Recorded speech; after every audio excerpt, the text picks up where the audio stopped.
I, just as everyone else, have been a child before, running as fast as you can, jumping off trampolines, and just having fun, not worrying about tomorrow, but rather living in the moment.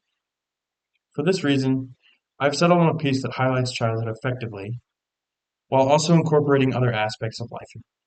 So, this is Birches by Robert Frost. When I see birches bend to the left and right, across the lines of straighter, darker trees, I like to think some boy's been swinging them.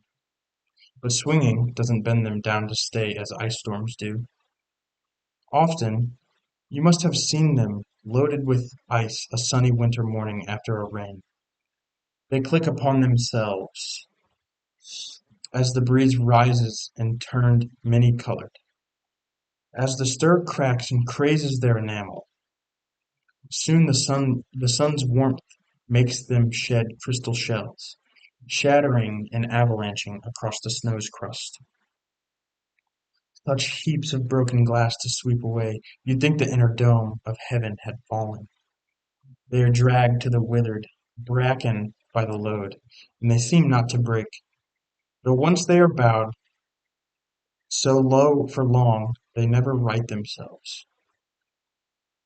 You may see their trunks arching in the woods, years afterwards, trailing their leaves on the ground, like girls on hands and knees that throw their hair before them over their heads to dry in the sun.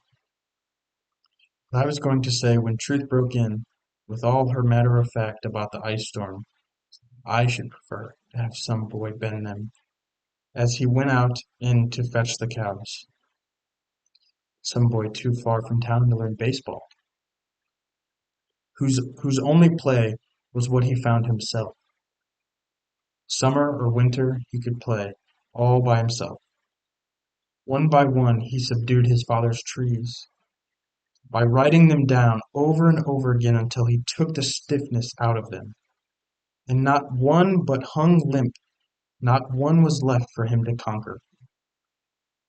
He learned all there was to learn about launching out too soon, and so not carrying the tree away clear to the ground. He always kept his poise to the top branches, climbing carefully, with the same pains used to fill a cup up to the brim and even above the brim. Then he flung outward, feet first, with a swish, kicking his kicking his way down through the air to the ground. So was I once myself a swinger of birches, and so I dream of going back to be. And it's when I'm weary of considerations, and life is too much like a pathless wood, where your face burns and tickles with cobwebs broken across it, and one eye is weeping from a twig's having lashed across it open. I like to get away from earth for a while, and then come back to it and begin over. May no fate wilfully misunderstand me, and half grant what I wish, and snatch me away, not to return. Earth is the right place for love. I don't know where it's likely to go better, but I'd like to go back to climbing a birch tree, and climb black branches up a snow-white trunk toward heaven, till the tree could bear no more, but dipped its top and set me down again. That would be good, both going and coming back.